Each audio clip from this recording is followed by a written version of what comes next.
Bueno, pues muchísimas gracias a todos los medios de comunicación y todas las personas que estén siguiendo esta transmisión. Yo quisiera iniciar esta presentación agradeciendo la suma de instituciones como el Hospital Civil que a partir de esta semana nos ayudaron a sumar esfuerzos para poder profundizar más nuestro sistema predictivo, nuestras sugerencias de acciones a tomar de esta mesa. Entonces agradezco muchísimo al doctor Jaime Andrade y al Hospital Civil que se hayan sumado a este esfuerzo de la Universidad de Guadalajara por dar información útil para la toma de decisiones al Ejecutivo del Estado y también medidas útiles para toda la ciudadanía. Y también comentar que varias comunidades mexicanas de ciencias de datos se sumaron a este esfuerzo para poder profundizar el análisis, poder dar más datos, poder perfeccionar nuestro modelo de predicción y que esto sea mucho más útil. Entonces también quiero agradecer a todas las comunidades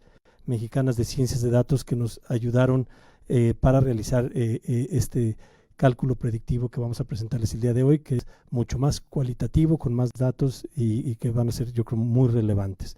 Entonces, iniciaríamos como lo hemos hecho proyectando la presentación.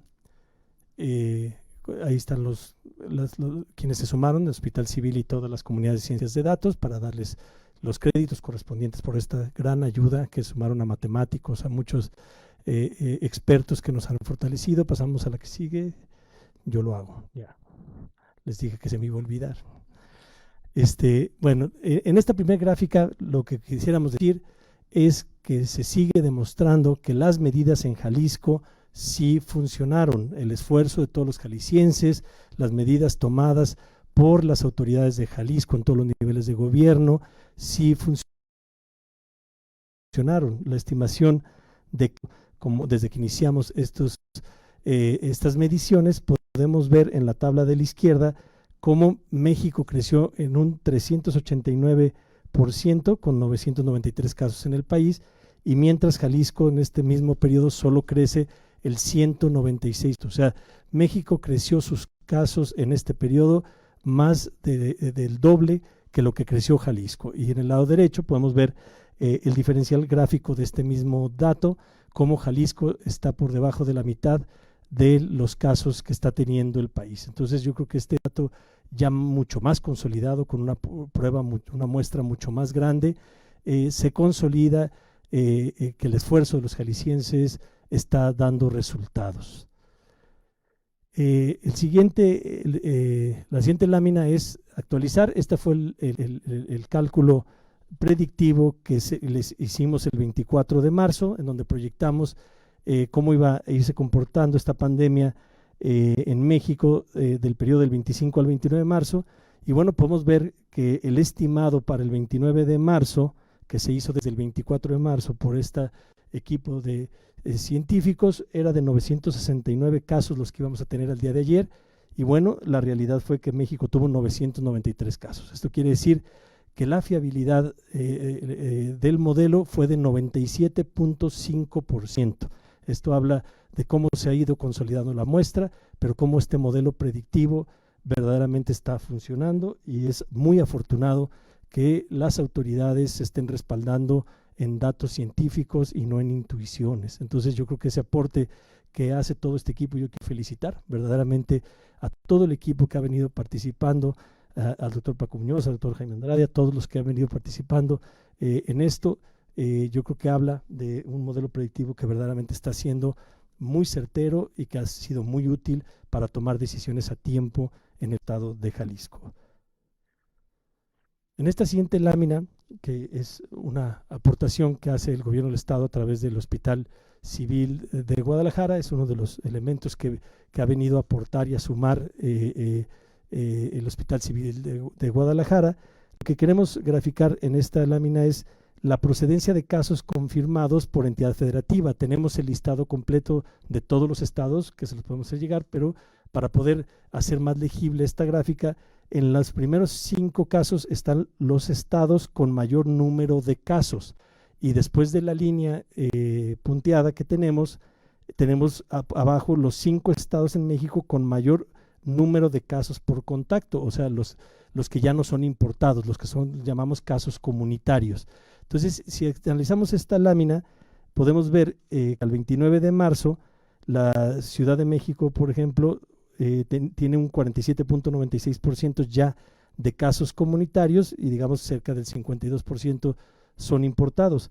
Pero tenemos casos como el Estado de México, que el 62% de esos casos ya son comunitarios, o si vemos en la gráfica de abajo, para que nos demos una idea de los 5 casos con mayor número de casos por contactos allá comunitarios, tenemos estados con el 82%, o sea, del 64% Oaxaca al 82% Michoacán, por ejemplo, que sus casos son comunitarios.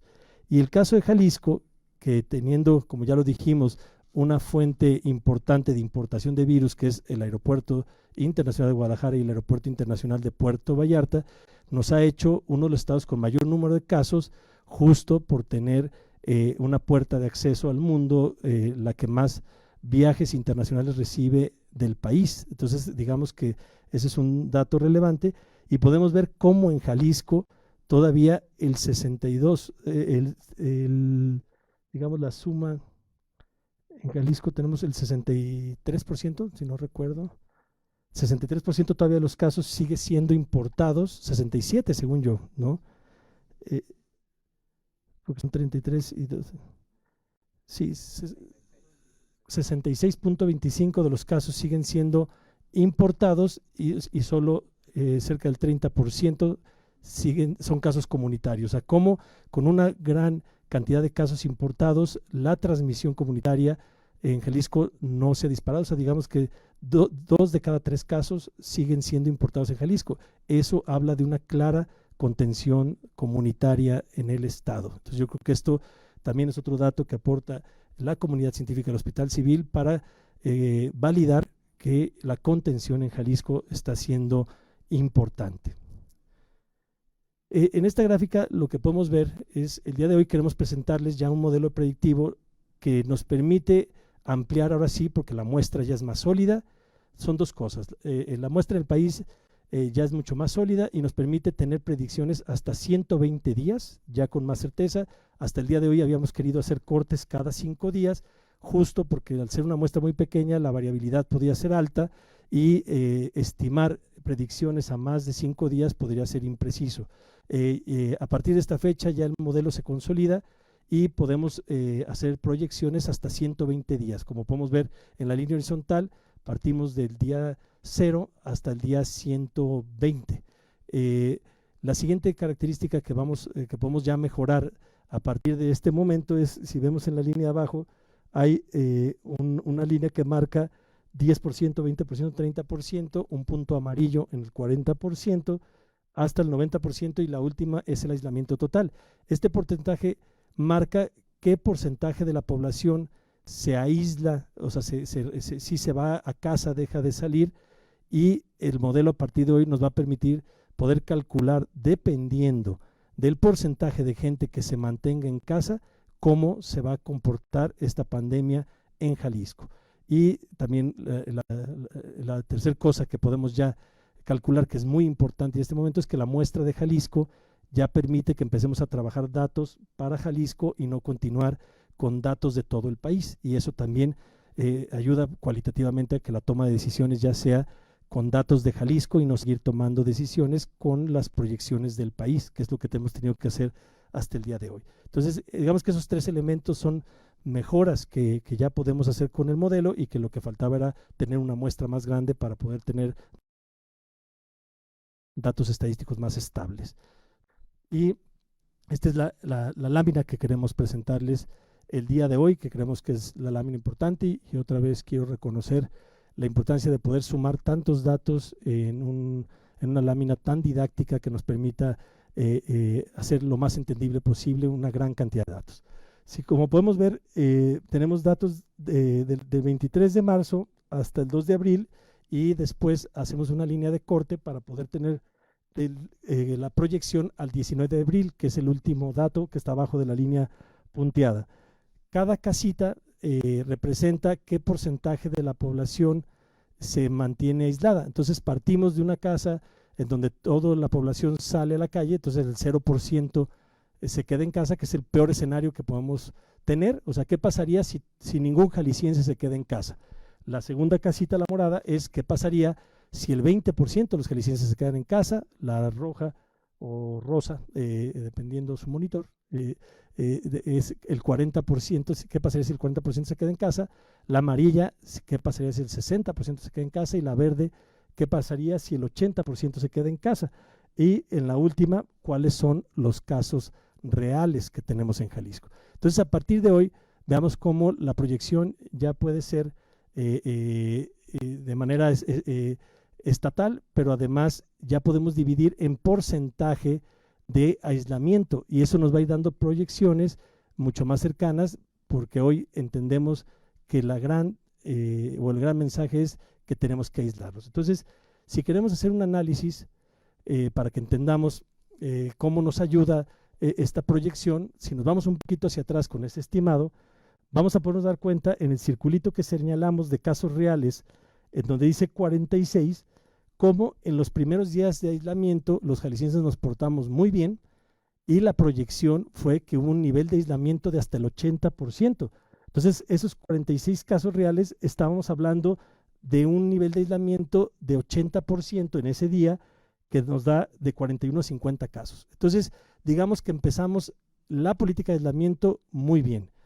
Pero días después, y hasta los propios medios de comunicación han reportado, y eso hay que decirlo, hemos relajado la disciplina en Jalisco y la gente empezó a salir para actividades que creo que no son necesarias o prioritarias. Y eso, el mensaje que queremos dar hoy desde la universidad es que es de altísimo riesgo. Si relajamos la disciplina, vamos a echar a perder esfuerzo y vamos a poner en riesgo la capacidad del sistema hospitalario. Entonces, si nos damos cuenta, hasta el día de ayer, en casos reales con 82, nos dice que bajamos a un nivel de aislamiento del 40%. Y si cruzamos esto con los datos que nos da el gobierno del estado del uso del transporte público o algunos datos de flujos vehiculares, nos damos cuenta que coincide.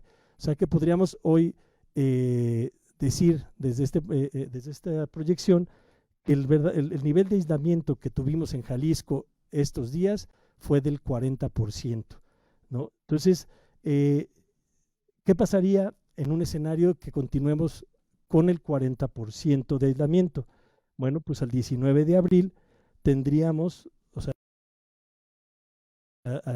en muy pocos días, terminando, Jalisco podría estar teniendo entre 1.514 casos infectados y 1.718. O sea, para ser claros, el día de hoy en Jalisco no tiene la capacidad instalada para atender este número de casos de manera tan eficiente como lo quisiéramos. Entonces, yo creo que tenemos que recuperar la disciplina, y el cálculo que hemos hecho es que por lo menos los jaliscienses debemos de tener un nivel de aislamiento del 60 al 70% para garantizar la eficiencia del cuidado y la protección. Entonces, para que nos demos una idea, el margen que tenemos, y depende de nosotros, es, en el caso de que nadie se aislara, podríamos llegar a tener el 19 de abril de 46,000 a 59,000 infectados. O sea, digamos que ese sería el peor escenario de Jalisco. Pero en caso de que el 80%, o sea, digamos que dejamos un 20% de población, que es la que necesita salir como policía, servicios básicos, o sea, la gente que mantiene y nos da seguridad y nos da servicios, o sea, si dejamos que ellos salgan, que ellos son los que necesitan salir, y protegerlos a ellos para que ellos nos protejan, si el aislamiento llegara al 80%, que sería el mejor escenario, para el 19 de abril, en lugar de tener 59,000 casos, podríamos tener 14. Esto es menos de los que tenemos hoy. O sea, si nos portamos bien los jaliscienses, digamos, el 19 de abril podríamos ya estar en un escenario de salida, y si no nos portamos bien, podemos colapsar los servicios de salud. O sea, en ese rango está la decisión de aislarnos o no aislarnos, de 59,046 casos o de 14 casos al 19 de abril. Entonces, a partir de hoy, lo que queremos hacer es estimar ya con porcentajes de aislamiento, pero bueno, la idea es sí hacer un llamado a los jaliscienses a decir, sí está funcionando, sí lo estamos haciendo bien, pero no podemos bajar la guardia. Necesitamos mejorar nuestro sistema de aislamiento. 40% no es suficiente, tenemos que irnos del 60 al 70%. Y bueno, pues para concluir me gustaría presentarles un video que ayuda a resumir esto de mejor manera que lo haya hecho yo.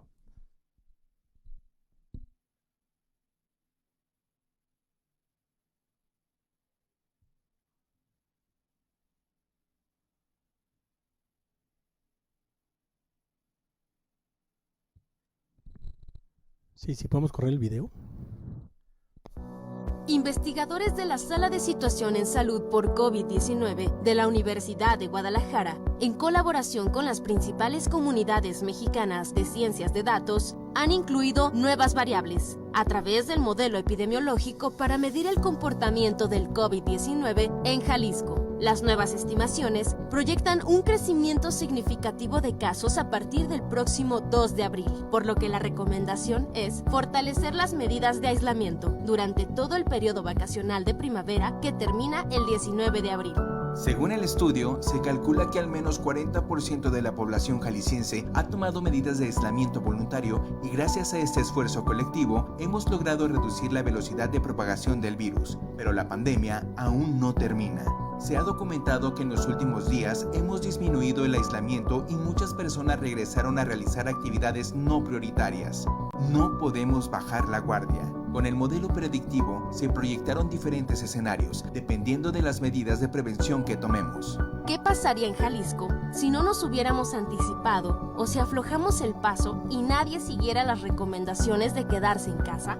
Al 19 de abril podríamos llegar a 95,000 casos positivos, rebasando drásticamente nuestra capacidad hospitalaria para dar atención a los pacientes graves. De ser así, tan solo Jalisco superaría los casos confirmados de algunos de los países con más contagios. Ahora, si solo el 20% de los jaliscienses se mantienen en casa, la cifra cambiaría a más de 16,000 contagios. Aún así, nuestra capacidad hospitalaria quedaría rebasada. Si el 40% de la población nos sumamos a quedarnos en casa, podríamos rebasar los 2,000 casos positivos y seguiríamos con un panorama hospitalario crítico. Pero si el 60% de los jaliscienses nos quedamos en casa, la cifra podría cambiar a 200 casos positivos al 19 de abril, mejorando el panorama de la pandemia en Jalisco. Sabemos que hay sectores de la población que mantienen los servicios básicos, como alimentos, servicios públicos, salud, seguridad, así como jefas y jefes de familia que tienen que salir a trabajar para cuidar a estas personas y que puedan realizar sus actividades sin tanto riesgo. Los demás debemos quedarnos en casa. Si el 80% de los jaliscienses nos aislamos de manera voluntaria, lograríamos reducir significativamente el número de contagios. Incluso podríamos tener un número menor de casos activos que el que tenemos hoy. Evitar saturar nuestro servicio de salud, atender al 100% de los casos graves, salvar vidas y juntos superar más rápido esta pandemia. Por eso, lo mejor que podemos hacer es cuidarnos unos a otros. Hay tragedias que no podemos evitar, como los desastres naturales, pero enfrentar esta pandemia sí está en nuestras manos. La Universidad de Guadalajara invita a todos los jaliscienses a compartir esta responsabilidad por ti, por tu familia, por las personas más vulnerables y por los que nos cuidan. Por favor, quédate en casa. Universidad de Guadalajara. Bueno, a mí me gustaría, como lo hemos hecho en ocasiones anteriores, hacer conclusiones muy concretas sobre lo que hemos dicho. Antes que nada, aclarando que la idea es que volvamos a hacer un corte y anunciar, seguiremos anunciando medidas en las redes sociales, pero la intención es que nos pongamos como parámetro el 19 de abril para volver a hacer un corte, volver a correr, estimar y, digamos, ya hacer otra rueda de prensa, lo que significa que la Universidad de Guadalajara, para efectos de nuestro personal interno, el día de hoy enviaremos una circular en donde ya nos vamos con las mismas medidas hasta el periodo vacacional y estaremos enviando una circular y comunicándonos con nuestra comunidad nuevamente el 19 de abril. Creemos que la solicitud que hace el gobierno federal de aislamiento de un mes es lo más prudente, es lo más pertinente, pero nosotros quisiéramos el 19 de abril volvernos a comunicar con todos ustedes para volver a hacer anuncios y hacer predicciones. Los escenarios que hemos visto, quiero aclarar, son hipotéticos desde si todo el mundo sigue saliendo hasta si el 80% se aislara. Hay que analizar cada caso y eso nos da el margen de error. Las conclusiones. 1. Las medidas tomadas en Jalisco sí funcionaron. Mientras el crecimiento en México de casos confirmados del 20 al 29 de marzo ha sido del 389%, en Jalisco es de 193%. Esto es menos de la mitad. Otro dato relevante es que a pesar del brote de casos importados que tenemos en Jalisco por el alto número de viajes internacionales, los casos comunitarios no se han disparado. Como ejemplo, el 66.27% siguen siendo casos importados en Jalisco, solo el 33.73% son comunitarios. Hay estados con 80% ya de casos comunitarios. 2. La mejor medida que debemos tomar es el aislamiento urgente y responsable. En el caso Jalisco debemos superar el 60%, que el 60% de la población permanezca en casa para no vernos rebasados en los servicios de salud. Es evidente que el aislamiento es urgente y necesario. 3. Sin fuertes medidas de aislamiento, en todas las proyecciones, la capacidad hospitalaria del Estado sería rebasada.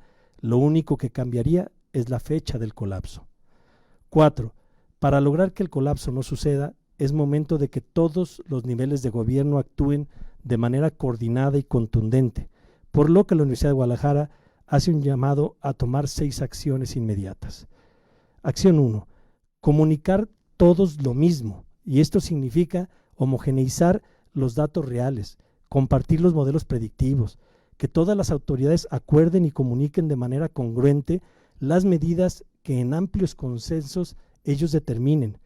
Se debe invitar a la mesa a toda la comunidad científica y voces calificadas que en estos momentos no están siendo escuchadas por las autoridades y que por sentido ético nunca deben dejar de opinar. Acción 2.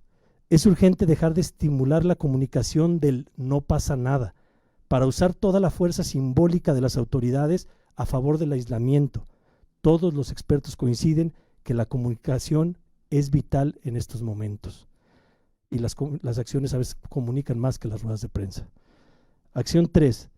Atacar la propagación con una eficiente estrategia epidemiológica que busque los casos infectados de manera activa y no los sigamos esperando de manera pasiva cuando ya provocaron más contagios y se agravaron sus síntomas. Esto significa hacer pruebas y más pruebas de manera efectiva. Acción 4. Suspender todos los potenciales vuelos importadores del virus de manera inmediata. ¿Y por qué lo decimos? Como ya lo mencionamos, al día de hoy en Jalisco 2 de cada 3 casos siguen siendo importados. El 47% de estos contagios llegaron vía Estados Unidos y la pandemia en Estados Unidos está creciendo.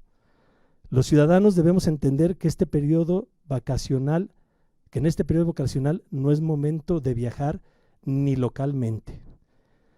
Acción 5.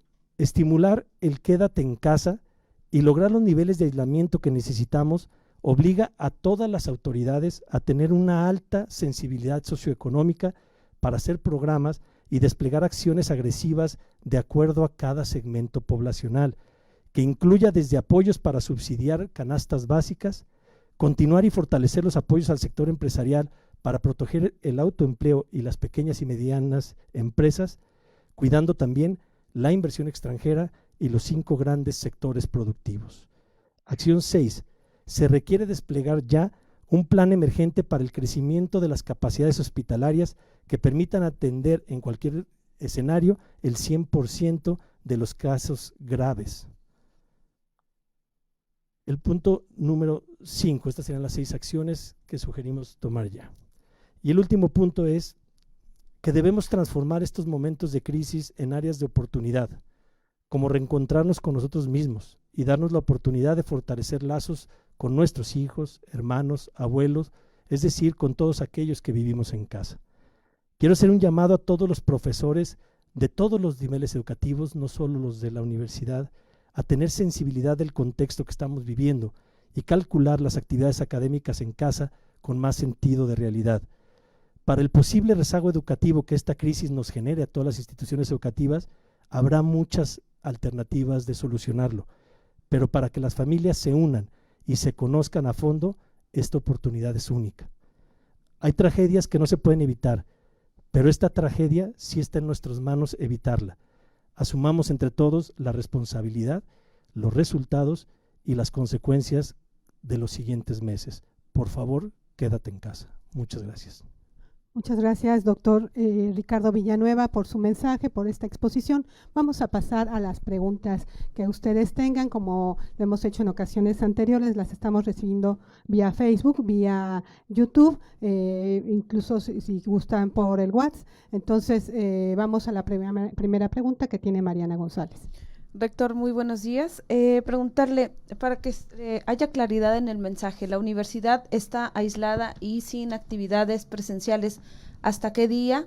Y también esta cuestión de 5 días de aislamiento ha causado mucha confusión entre todas las personas, entre todos los jaliscienses. ¿Hasta cuándo se recomienda que las personas se queden la mayor parte del tiempo en su casa?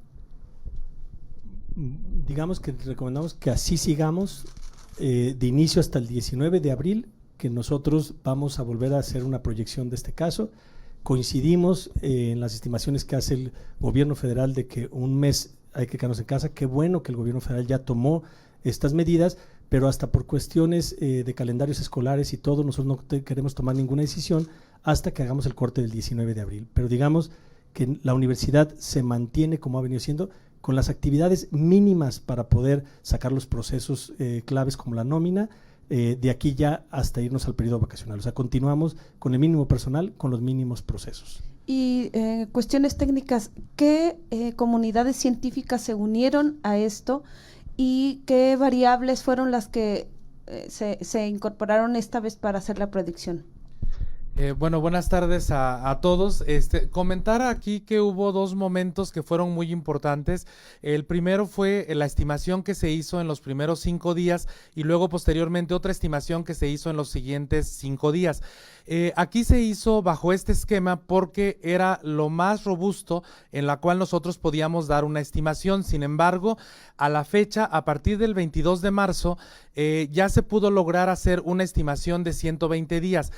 Fue muy importante aquí la participación de otras comunidades de datos. De manera específica lo comento, se unió con nosotros para esta colaboración Data Lab Community, Sociedad México, Data Science Monterrey y Zapopan Lab de manera particular, y bueno, y de manera conjunta pudimos lograr incluir otras variables que no era factible en el primer modelo que nosotros estábamos usando. O sea, de tal forma que esto permitió hacerlo más robusto en el sentido particular, y creo que bueno, gracias a esta colaboración pues nosotros pudimos tener actualmente pues estas estimaciones.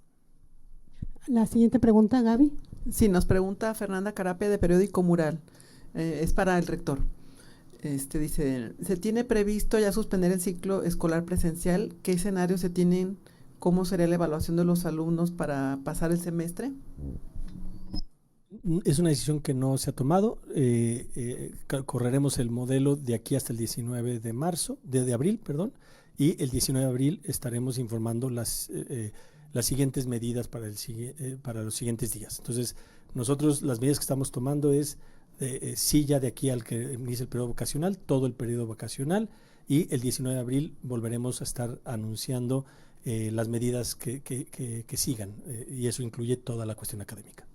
Bien, para Elizabeth Rivera Avelar, de Líder Informativo Radio.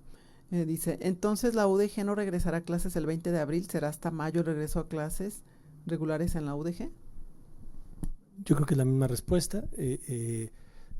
Para ser claros, creemos que el cálculo que se está haciendo de parte del gobierno federal de un mes es correcto, pero tenemos que tomar decisiones, y yo creo que es mejor que hagamos otro corte el 19 de abril. Esas decisiones no se han tomado aún y creo que tenemos tiempo para tomarlas. Entonces, seguiremos estimando, seguiremos profundizando, se seguirá siendo más robusto esta proyección, y el 19 de abril estaremos diciendo qué es lo que sigue. Bien, nos pregunta Franco Gómez de Notimex, ¿ya se sabe cómo y cuándo iniciarán las pruebas rápidas? ¿Ya fueron conseguidas? La verdad no sabemos. Yo creo que eso es algo que más bien el gobierno del estado debería de contestar. No me gustaría mal informar. Yo creo que cualquier esfuerzo que se haga para tener más muestras es importante, pero yo creo que esta es una respuesta que más bien tendrían que dar el gobierno del estado. Lo que nosotros hemos dicho es que la universidad pondrá todas sus capacidades institucionales para apoyar al gobierno en que haya más muestras y una estrategia epidemiológica eficiente. Nos pregunta Jessica Pilar de NTR, ¿hasta cuántas personas infectadas se puede atender en los hospitales públicos y privados sin ser rebasados? Sí, bueno, los hospitales civiles y otros hospitales del Instituto Mexicano del Seguro Social y del propio ISSSTE pueden atender más de 4,000 pacientes de manera simultánea, pero evidentemente en un esquema de reconversión hospitalaria. En este momento los hospitales cuentan con más de, ambas unidades hospitalarias de los civiles cuentan con más de 200 ventiladores que pueden ser utilizados en aquellos escenarios graves. Hay que tomar en cuenta que el 80% o 83% de las personas que tienen esta enfermedad COVID-19 son enfermedades que pueden ser incluso tratadas en casa. Hay más o menos un 15% de personas que tienen necesidad de hospitalizarse, que requieren posiblemente oxígeno, pero que no requieren o no hay necesidad de intubación. Y solamente se estima que alrededor de un 5% de estas personas van a requerir intubación, de tal forma que si tuviéramos el escenario de 100 pacientes en este momento, estaríamos hablando que alrededor de 5 pacientes requieren terapia intensiva y 15 pacientes requerirían hospitalización.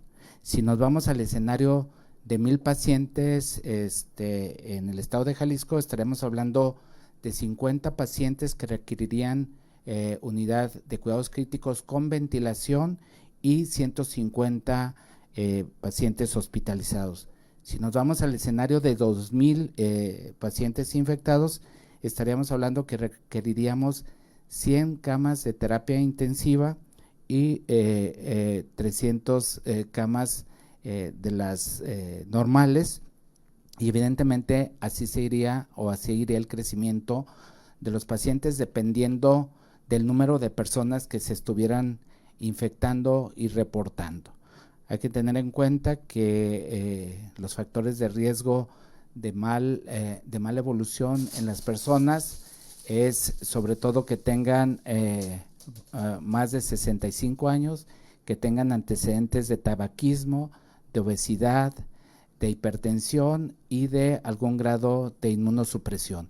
En ese sentido, creo que la capacidad estaría bien hasta 5,000 pacientes, y si no, como lo decía el rector, podrían empezar a colapsar los sistemas de salud hospitalarios por la necesidad, sobre todo, de ventiladores. La siguiente pregunta. Pregunta Siboney Flores del periódico El Informador. ¿Con cuánto personal en los hospitales civiles se cuenta para la atención de personas con COVID-19 y cuántos de estos son residentes, servidores sociales o médicos internos de pregrado?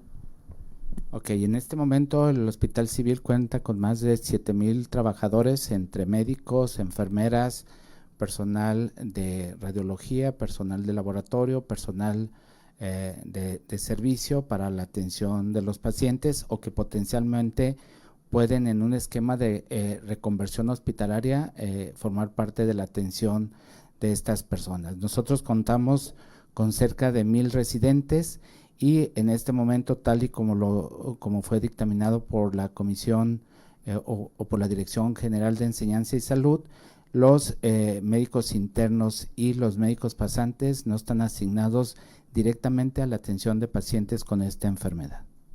Pregunta Fernanda Carapia de Mural.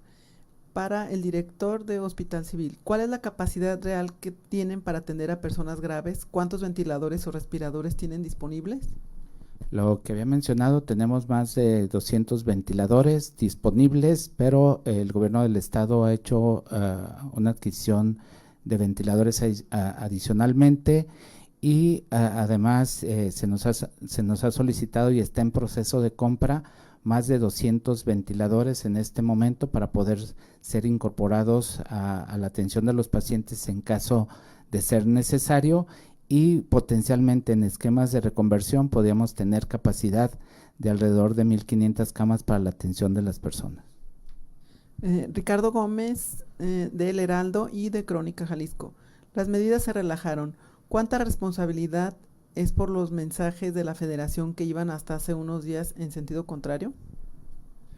Bueno, yo creo que no es momento de culpar a nadie, yo creo que es momento de unirnos, es un momento de llamar, como lo hicimos ya, hacer un llamado a comunicar bien, a coordinarnos bien en todos los sentidos y a ser responsables todos. Yo creo que esto, no esperemos a que nadie nos quiera dar la solución está en cada uno de nosotros, hay que buscarla y encontrarla, y eso es quédate en casa, que solo salgan los mínimos necesarios para poder darnos seguridad y servicios a todos. Entonces yo creo que ahorita más que buscar culpables tenemos que buscar soluciones, y eso es quedémonos en casa.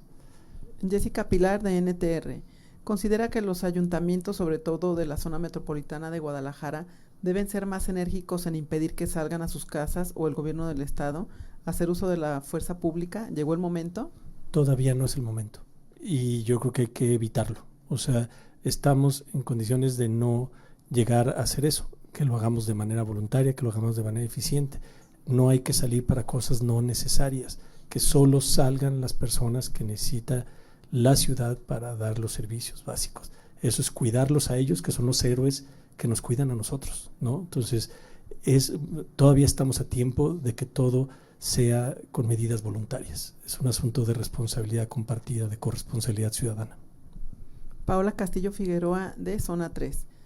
¿Qué tan viables ven las medidas de multas y hasta arrestos para personas que estén en la calle haciendo actividades no necesarias? No es el momento todavía, yo diría, ¿no? Sara Ochoa, de Periódico Mural. De acuerdo al modelo predictivo, ¿cuántos contagios esperarían se dieran? Bueno, yo creo que está en la gráfica, ya son muchos escenarios los que tenemos que dar. Dependiendo, yo lo que le diría es que ahora ya podemos tener mejores escenarios dependiendo de la eficiencia del aislamiento. Entonces, en la gráfica que les dimos está cada proyección, desde que nadie se quede en casa hasta que el 80% nos quedamos en casa. Sergio Rodríguez, del Informador. ¿Tienen algún reporte de cómo han evolucionado las actividades académicas no presenciales hasta ahora? Bueno, sí se ha dado un seguimiento. Le voy a pedir al coordinador general académico que me dé la hora de hacerles llegar. Tenemos un seguimiento, ha habido reuniones con todos los secretarios académicos para llevar un registro y un monitoreo de las actividades académicas. Entonces, se lo podemos hacer llegar. Sin duda no ha sido un proceso fácil, pero ha habido muchísima voluntad de estudiantes y maestros para poderlo hacer en línea. Y como lo decía, cualquier rezago académico que haya por esta crisis, tenemos que remediarlo y buscaremos alternativas para hacerlo. Desde los estudiantes que no tienen computadora o que no tienen internet, no los vamos a olvidar. O sea, debemos entender que no todos tienen las mismas condiciones, desde profesores y estudiantes, pero se está trabajando, hay un alto índice de seguimiento académico y ya estaremos evaluando todo el rezago académico, tendremos que buscar estrategias para compensarlo. Pedro Ramírez, de Gaceta Arte Libre. ¿Se tienen pensadas acciones concretas para mitigar las posibles afectaciones económicas de los alumnos, como condonación de matrículas, reducción de aranceles, etcétera? Bueno, no hemos hecho un plan de eso, pero créanme que así como sugerimos a las autoridades de los 3 niveles de gobierno un plan socioeconómico, sensibilidad socioeconómica, no tengan duda que la Universidad de Guadalajara lo tendrá. Vamos a la última pregunta. Bueno, yo quisiera preguntar qué tan efectivos son estos filtros que se han implementado, por ejemplo, en el mercado de abastos para pues tratar de sanitizar un poco a las personas que están circulando por lugares muy conglomerados. Yo creo que todas las acciones que realice las personas para tratar de limitar o cortar la cadena de transmisión son buenas. Evidentemente, en el mercado es un espacio donde se distribuye una gran cantidad de alimentos que tienen que llegar a diferentes sitios, así como la presencia o la necesidad de muchas personas de trabajar en espacios públicos abiertos, comúnmente denominados tianguis, en donde para ellos es necesario esta actividad. Estas cuestiones que han emprendido los comerciantes de proporcionar cubrebocas, de proporcionar gel a la entrada, limitan de manera sustancial la dispersión o la diseminación del virus, y evidentemente también las personas tienen que reforzar además de esto con algunas otras actividades que han sido ampliamente difundidas. El virus puede ingresar al cuerpo por 3 vías fundamentales, que son los ojos, la nariz y la boca, de tal forma que lo que se recomienda es utilizar exhaustivamente gel en caso de que no tenga uno un lugar para lavarse las manos, o lavarse obsesivamente las manos. Evidentemente, en estos escenarios, esas medidas le abonan a poder cortar la cadena de transmisión del virus. Vamos a otra pregunta. A ver, permítame. Es de María Fernanda Carapia, de Mural. ¿Qué datos tienen sobre el rechazo o discriminación que haya hacia el personal médico? ¿Han tenido conocimiento de agresiones de personal en el Hospital Civil? Bueno, ha habido algunas quejas desde el pasado viernes de algunas enfermeras que reportan que sobre todo el servicio público, los camiones no las quieren o no les dan la parada, y en ese sentido, desde el viernes pasado, sugerimos a ambas jefaturas, a ambos directores de los hospitales, sugerirles que las enfermeras acudan en ropa de civil y en el hospital porten su uniforme, y al salir de su jornada laboral nuevamente porten ropa de civil. De hecho, la recomendación en este momento en todos los hospitales es precisamente esa, de que uno durante su trabajo, sobre todo en trabajadores de la salud, utilice ropa quirúrgica o su ropa de trabajo, y que el resto de la ropa la deje en el hospital, para evitar que si hubo algún contacto con alguna persona que potencialmente podía estar infectada, no lo lleven a su casa. Ahora sí, vamos a la última pregunta. Sí, es de Ramiro Escoto. Él dice, ¿estudiantes de medicina se están prestando para atender como voluntarios de apoyo ante cualquier eventualidad?